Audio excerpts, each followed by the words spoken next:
Today we're going to be talking about the 5 different ways that real estate agents can represent consumers under Pennsylvania law. These are also called agencies. So the first type of agency we're going to talk about is the buyer agency. It's very straightforward. It's when a consumer wants to purchase a home and they're making an offer, the real estate agent will represent the buyer. The second type of agency is the seller agency, where they're only representing the seller in the transaction and negotiating on their behalf.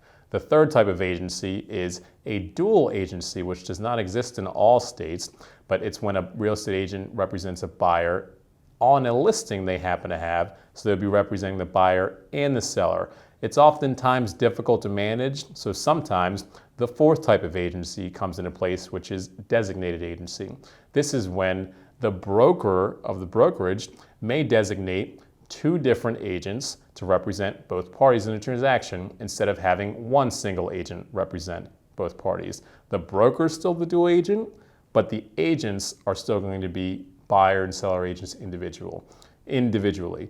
The fifth type of agency, which is actually the least common agency, is being a transactional licensee.